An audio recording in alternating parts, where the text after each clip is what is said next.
la Santa Cruz de nuestros enemigos, líbranos, Señor Dios nuestro, en nombre del Padre, y del Hijo, y del Espíritu Santo. Amén. Señor mío y Dios mío, creo firmemente que estás aquí, que me ves, que me oyes. Te adoro con profunda reverencia, te pido perdón de mis pecados y gracia para hacer con fruto este rato de oración. Madre mía Inmaculada, San José mi Padre y Señor, Ángel de mi guarda, interceded por mí. Seguimos comentando San Juan para hacer nuestro rato de oración. Las palabras que nos dice ahora el Señor, estamos en San Juan 14, versículo 27, pues son características del Espíritu de Jesucristo y son, pues sí, sobre todo como una señal que define o configura a Jesús. Es la realidad. Dice: os dejo la paz, mi paz os doy. Mi paz os dejo, mi paz os doy. No la doy como la da el mundo. No se turbe vuestro corazón ni se cobarde. Jesús, hay que tomarlo en cuenta, se está despidiendo de sus discípulos. Jesús está diciéndoles adiós. Está diciéndoles adiós a todos ellos. Y claro, les dice adiós de una manera como muy particular. Les dice adiós pues abriéndole su corazón, les dice adiós abriéndole su alma, les dice adiós revelándoles una serie de cosas. Y una de las cosas más importantes que les dice es eso: mi paz os dejo, mi paz os doy. Y aclara, no la doy como la da el mundo. La paz que da el mundo muchas veces es equilibrio de intereses, muchas veces es equilibrio de equilibrios de miedo, equilibrios de, pues sí, de situaciones en las que pues lo que impera es, pienso sobre todo durante la Guerra Fría, pues había paz, pero había paz por miedo a una confrontación global, una conflagración nuclear global, ¿no? Y entonces eso pues causaba un cierto miedo, y por eso había una paz, ¿no? Pero era una paz, digamos, que no era como muy sana, ¿no?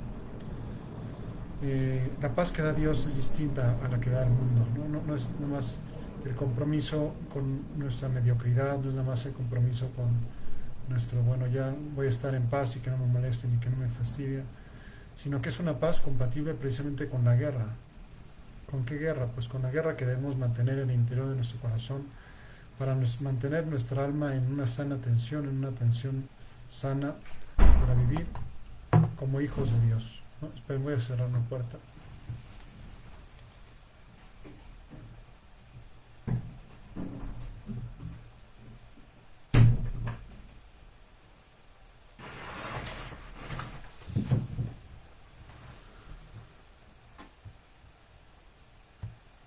Es que hay mucho ruido ambiental y por eso cerré la puerta y la cortina, para ver si así hay un poquito más de silencio, ¿no? Entonces, la paz os dejo, mi paz os doy, no la doy como la da el mundo, nos dice el Señor. Y yo creo que es importante ver si nosotros tenemos esa paz y en cualquier caso pedirlo: Señor, danos la paz. Es una de las oraciones que decimos en la misa: danos la paz, ¿no? Pero no nos la des como la da el mundo, no es la paz de los cementerios. Y nuevamente nos dice: no se turbe vuestro corazón y se acobarde. O sea, nos vuelve a hacer como una invitación a que tengamos esa confianza puesta en Dios, esa confianza puesta en Jesucristo, esa confianza puesta en, pues,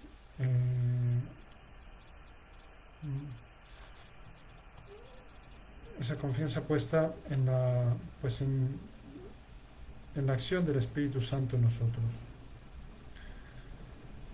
Habéis oído que os dije: me voy y volveré a vosotros. Si me amarais, os alegraríais de que me fuera al Padre, porque el Padre es más grande que yo.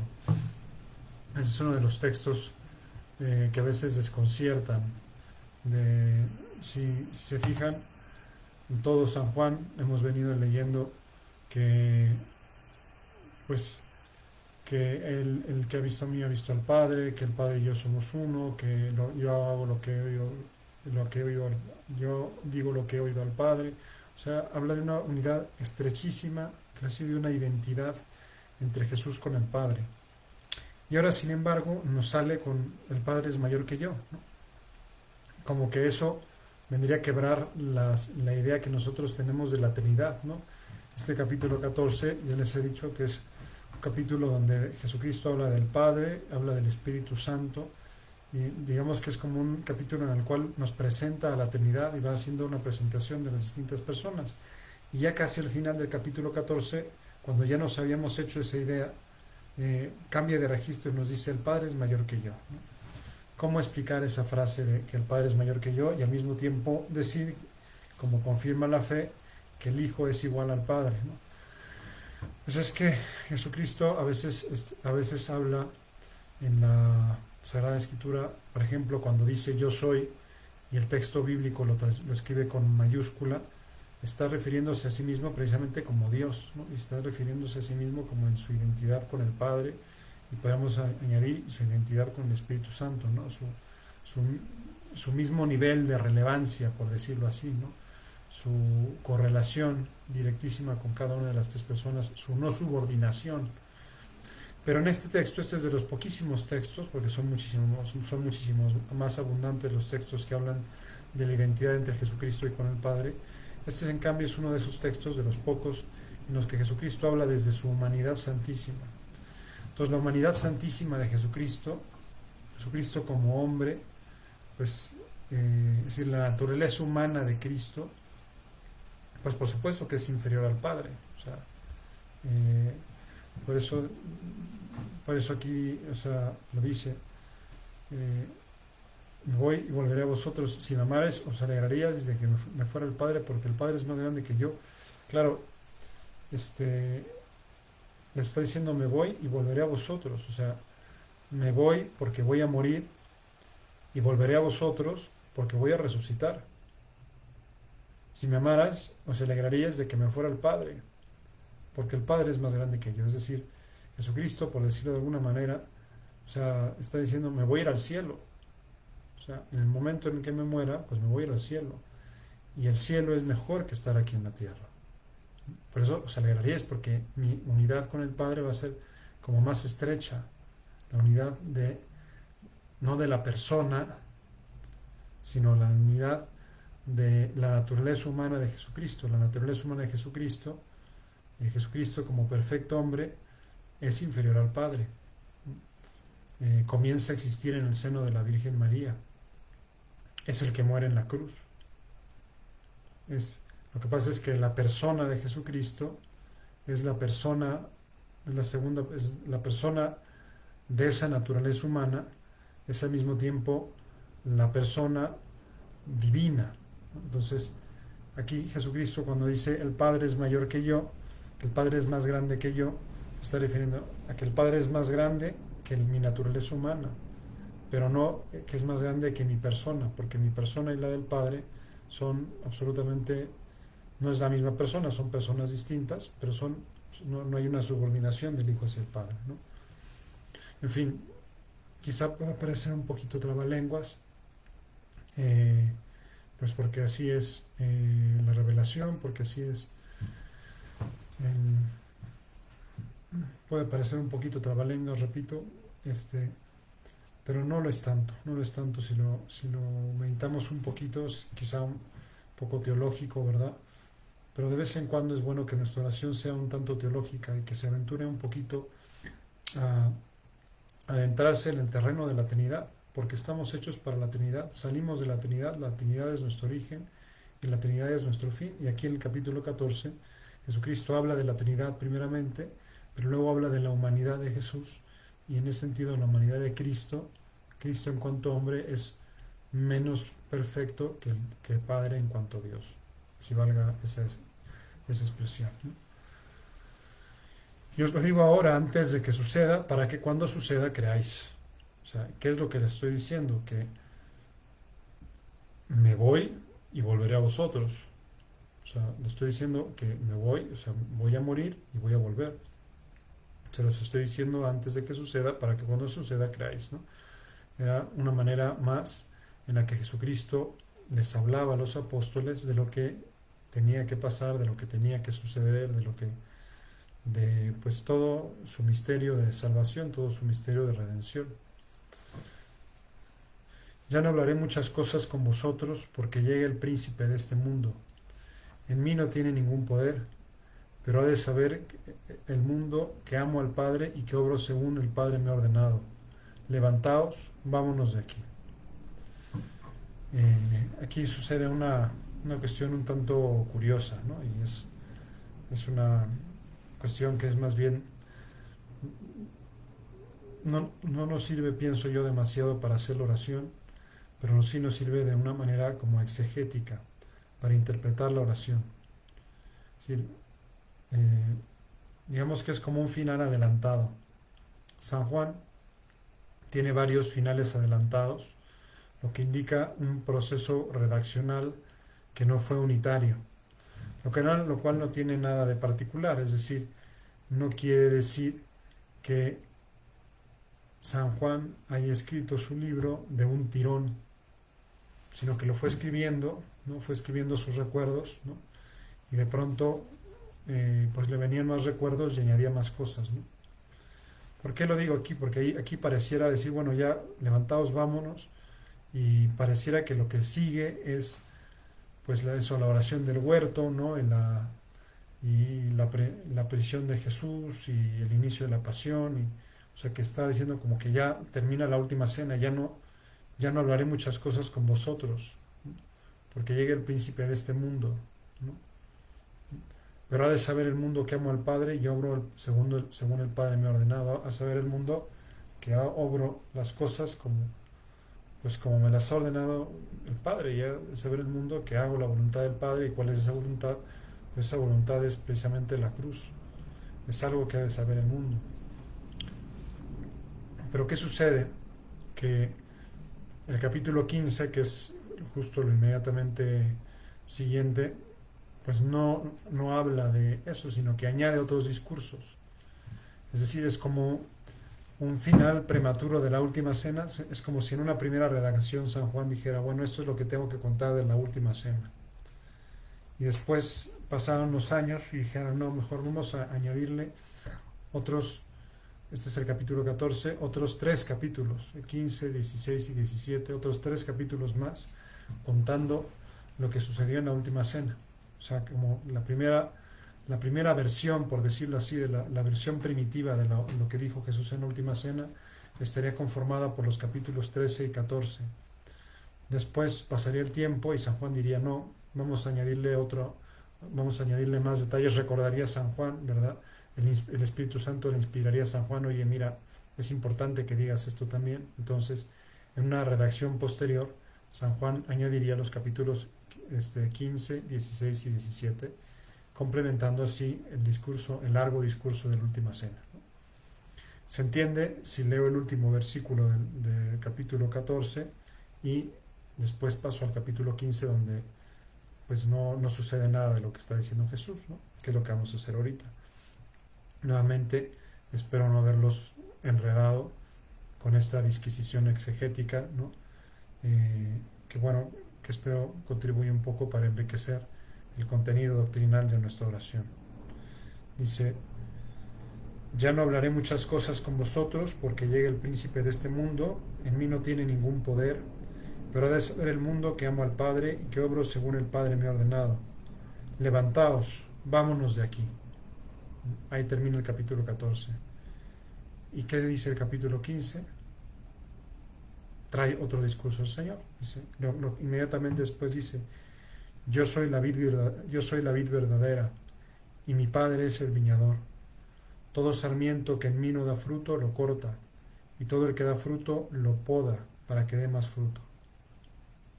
Es decir, o sea, como que levantaos, vamos, y nos introduce un discurso. Y el discurso, además un discurso muy bonito, de la vid y los sarmientos, donde sintetizando un poquito las enseñanzas, ¿verdad? Yendo al núcleo de la meditación de hoy, pues Jesucristo nos enseña que lo importante es estar unidos a Él, ¿no?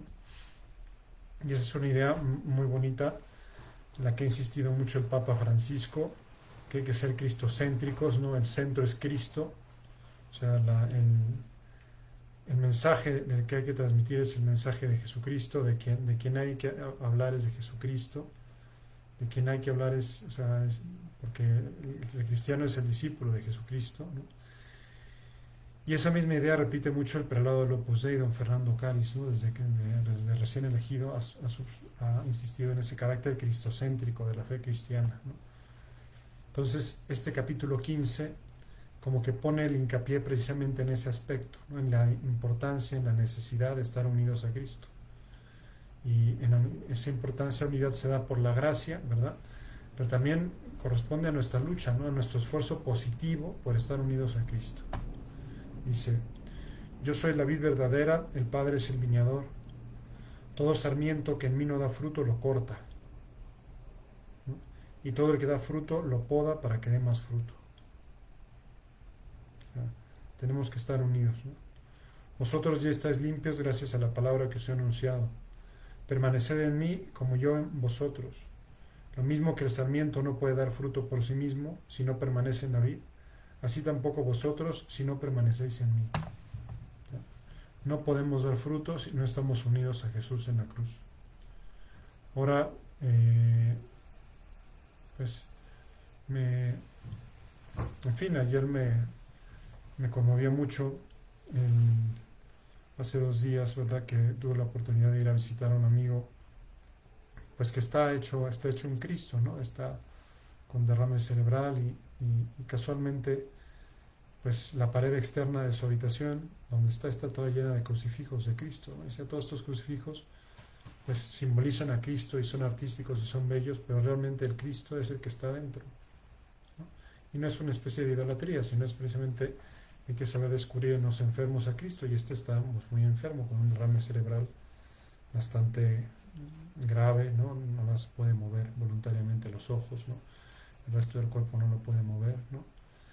Y pues es algo doloroso, ¿no?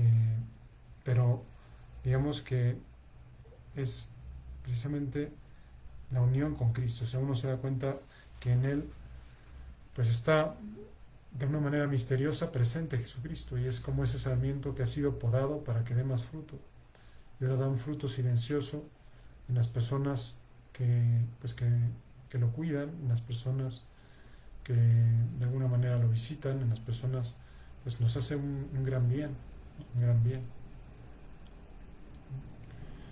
Si alguno permanece en mí,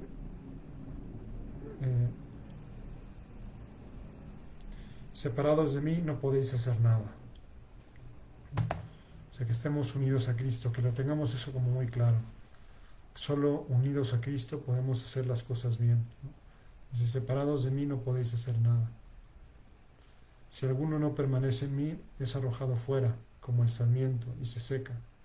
Luego los recogen y los echan al fuego y arden. Es una amenaza pues realmente seria de nuestro Señor Jesucristo, ¿no? Si alguno no permanece en mí, es arrojado fuera como el sarmiento y se seca.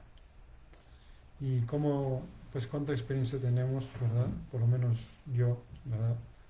De personas que han estado unidos a la vida, al sarmiento, y que se han alejado y que se han separado del sarmiento, que se han separado de la vid.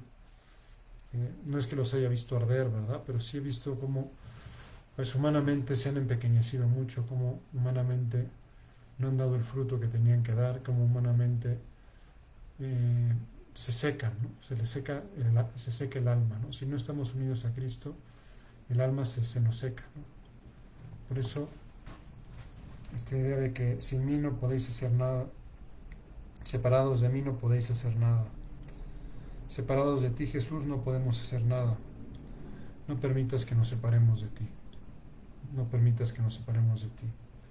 Te lo pedimos de corazón, ¿verdad? Separados de ti, nada podemos. Nada. Nada podemos separados de ti. Y precisamente queremos estar unidos a ti. Y por eso luchamos por estar unidos a ti. Una manera de luchar por estar unidos a ti es precisamente hacer estos ratos de oración. O sea, en estos ratos de oración estamos unidos a ti porque estamos unidos a tu palabra, porque estamos unidos más de 2 o 3 en tu nombre, porque queremos hablar contigo en el fondo de nuestro corazón, porque queremos escuchar tu voz, ¿no? ¿Para qué? Para que no nos suceda lo que tú dices: si alguno no permanece en mí, es arrojado fuera como el sarmiento y se seca. Luego los recogen, los echan al fuego y arden. Señor, que no se seque nuestra alma, que no se seque nuestro corazón, que sea un manantial del cual brote vida, del cual brote generosidad, del cual brote pues ese fruto abundante, ¿no? Del cual se puedan beneficiar las personas que están a nuestro alrededor. Es muy bonito una referencia de Benedicto XVI, en una de sus biografías, en uno de los tomos de la biografía de Jesucristo, cuando habla de los santos y dice que son como oasis en torno a los cuales brota algo del paraíso perdido, ¿no? O sea, fluye algo del paraíso perdido, ¿no? En torno a la vida de los santos. Pues es lo que queremos ser nosotros, Señor. Queremos ser santos. ¿Y cuál es el secreto para ser santos? Pues estar unido a ti. Por eso, y luego vuelve a ser una de esas promesas como muy audaces a nuestro Señor Jesucristo, y que podemos, yo creo que en la sinceridad de nuestra oración, pues echársela en cara, ¿no? Y decirle: Señor, pues tú lo has dicho, no lo dije yo, lo has dicho tú. Cúmplenos tu palabra, ¿no? Si permanecéis en mí, dice Juan 15, versículo 7, si permanecéis en mí y mis palabras permanecen en vosotros, pedid lo que queráis y lo conseguiréis. Son palabras muy fuertes, ¿no? Ahorita lo que me viene a la cabeza es pedir precisamente por ese amigo que tiene pues esa derrame cerebral. Me viene a pedir también especialmente, muy especialísimamente, por tantas mujeres que se van a ver orilladas a abortar ahora que ya no tiene ningún freno, ninguna, pues eso, y ahora que muchos intentarán hacer negocio del aborto, pues es una realidad como muy dolorosa, ¿no? Si permanecéis en mí y mis palabras permanecen en vosotros, pedid lo que queráis y lo conseguiréis. Pues te pedimos que se acabe la plaga del aborto, Señor, que se acabe la plaga del aborto voluntario. No te pedimos poca cosa, te pedimos cosas grandes porque tú eres Dios, porque tú eres todopoderoso.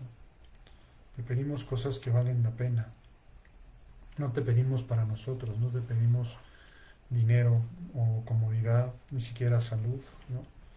Sino te pedimos precisamente, o por lo menos te pido yo en este momento, pues eso, porque se acabe esa plaga del aborto, y no solo en México, sino en el mundo, ¿no? Que nos demos cuenta de lo que es la maravilla de la vida humana, y de que aunque estén abiertas las puertas y se pueda practicar, que nadie quiera recorrer ese camino.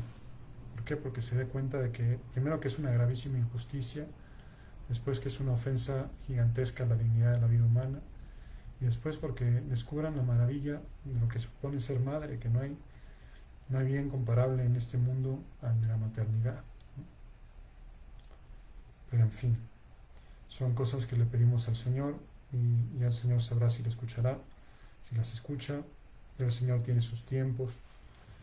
Ciertamente para Dios un día son como 1000 años y 1000 años son como un día. Ciertamente los caminos de Dios no son nuestros caminos, y muchas veces no nos queda más que pues aceptar lo que no entendemos y sonreír y seguir haciendo el bien real que podemos hacer a nuestro alrededor. Pero aquí dice una cosa muy bonita y es muy esperanzador. Dice: la gloria de mi Padre está en que deis mucho fruto y seáis mis discípulos. Yo creo que todos tenemos ilusión de dar mucho fruto. La gloria de mi Padre está en que deis mucho fruto. Le damos gloria a Dios dando fruto. Y que nuestra oración dé fruto, Señor. Es una de las cosas que te pedimos, que nuestra oración dé fruto de nuestra alma, que dé frutos de santidad, que dé frutos de correspondencia, que dé frutos apostólicos, que dé frutos en, pues eso, y que nuestra vida entera dé fruto. ¿Por qué? Porque la gloria de mi Padre está en que deis mucho fruto y seáis mis discípulos. Somos, Señor, tus discípulos, estamos a tus pies, queremos dar fruto. Realmente casi cada versículo de este capítulo 15 está lleno de contenido y nos podría dar cada uno pues para una meditación entera, ¿no? Acá dice, como el Padre me amó, yo también os he amado a vosotros, permaneced en mi amor. Es como el Padre me amó, es decir, un amor eterno, un amor infinito. Como el Padre me amó es el Espíritu Santo, el amor de entre el Padre y el Hijo es el Espíritu Santo. Como el Padre me amó, yo también os he amado. Yo también os he amado, como el Padre me amó, es un amor infinito. Permaneced en mi amor. Esa exhortación que nos haces, Jesús, nosotros te la pedimos. Tú nos exhortas a permanecer en tu amor. Nosotros te lo pedimos humildemente, Señor. Queremos permanecer en tu amor. Ayúdanos a permanecer en tu amor. Porque hay muchas cosas que nos atraen, que nos seducen, que nos engañan, que nos distraen. Y apenas hacemos el propósito de permanecer en tu amor y ya lo estamos traicionando por alguna otra cosa, por algún pendiente, por alguna tentación, por alguna seducción del demonio, por algún capricho, por alguna obsesión, por alguna, pues tantas cosas, ¿no? Tantas cosas. Permaneced en mi amor. Si guardáis mis mandamientos, permaneceréis en mi amor, como yo he guardado los mandamientos de mi Padre y permanezco en su amor. ¿Cómo hacerle para permanecer en el amor de Dios? Guardando los mandamientos de Dios. Nuevamente vemos aquí cómo Jesucristo no vino a abolir la ley y los profetas. Nos está diciendo, guarden los mandamientos. Los mismos mandamientos de siempre son los que tienen que guardar. Guarden los mandamientos. Y como yo he guardado los mandamientos de mi Padre y permanezco en su amor. Es decir, y podemos leerlo al revés, ¿no? Permanezcamos en el amor de Dios para guardar los mandamientos. Es decir, vivamos los mandamientos no nada más porque hay que vivir los mandamientos, sino por la razón fundamental. ¿Por qué hay que vivir los mandamientos? Por amor a Dios. No son nada más reglas arbitrarias que se nos imponen y que hay que vivir porque hay que vivir así. El otro día, pues, conversando con una persona, ¿no? Me hablaba, se veía que tenía, pues, como un gran resentimiento con la iglesia y decía mucho la palabra de que la iglesia que es tan castrante, decía, castrante, ¿no? Como que castra, ¿no? Que es castrante, ¿no? Y los preceptos de la iglesia. Y eso es precisamente cuando no se enfocan los preceptos de la iglesia desde la perspectiva del amor, ¿no? Es decir, si guardáis mis mandamientos, permaneceréis en mi amor, como yo he guardado los mandamientos de mi Padre y permanezco en mi amor, ¿no? Pero leámoslo al revés, ¿no? ¿Sí? Si permanecemos en el amor de Dios, guardaremos los mandamientos. Es decir, es por amor a Dios que queremos guardar los mandamientos. No nada más por cumplir unas reglas, no nada más por cumplir un reglamento que puede tornarse como odioso, como castrante, como arbitrario, ¿no? Como decir, ay, ¿por qué tengo que vivir los mandamientos? Los mandamientos nos liberan, nos hacen crecer, ¿no? Nos liberan de las ataduras que nosotros mismos nos construimos, ¿no? ¿Cuándo nos construimos esas ataduras? Cuando no vivimos conforme a los mandamientos. ¿Qué es lo que nos libera? Pues es el amor. Es el amor el que nos da la fuerza para vivir los mandamientos, ¿no? Y ese amor que nos da la fuerza para vivir los mandamientos, al vivir los mandamientos hace que a su vez ese amor se refuerce. Es un círculo virtuoso, ¿no? Entre más amo, mejor vivo los mandamientos. Entre mejor vivo los mandamientos, más amo. Ciertamente no es el único modo de amar a Dios, también está la contrición. También hay veces que no vivimos los mandamientos porque somos pobres criaturas, somos hombres frágiles. Pero aún ahí podemos amar a Dios con la contrición, con el arrepentimiento. Y un alma grande que se pone de rodillas y pide perdón, es eso, es un alma grande, ¿no? Tenemos la contrición. Lo que Dios nos pide en definitiva, en síntesis, es amor. Amor que le damos por contrición cuando la debilidad nos gana y no vivimos los mandamientos. O amor que le damos como perfección cuando con la gracia de Dios y con el amor de Dios somos capaces de vivir los mandamientos. Pues vamos a pedirle a nuestra Madre Santa María que permanezcamos siempre muy unidos a Jesús. Como el Padre me amó, así os amo yo, ¿verdad? Como María está unida a Jesús, que así estemos unidos nosotros también a Jesús. Madre nuestra, péganos a tu Hijo, péganos como una lapa, como una calcomanía, que no nos separemos ni un milímetro de Él, para que demos mucho fruto, para que nuestro fruto sea abundante. Te doy gracias, Dios mío, por los buenos propósitos, afectos e inspiraciones que me has comunicado en esta meditación. Te pido ayuda para ponerlos por obra. Madre mía Inmaculada, San José mi Padre y Señor, Ángel de mi guarda, interceded por mí. Muchísimas gracias por haberme acompañado. Mañana, Dios mediante, habrá meditación a la misma hora por el mismo canal. Les aviso de los avances de la colecta para la prótesis de Margarito. Ya van 5.600 pesos recolectados. Todavía nos faltan mucho para los 90.000, pero bueno, así de poquito a poco iremos consiguiéndole, Dios mediante, su prótesis. Les doy la bendición. La bendición de Dios Todopoderoso, Padre, Hijo y Espíritu Santo, descienda sobre ustedes y permanezca para siempre. Que tengan muy buena noche.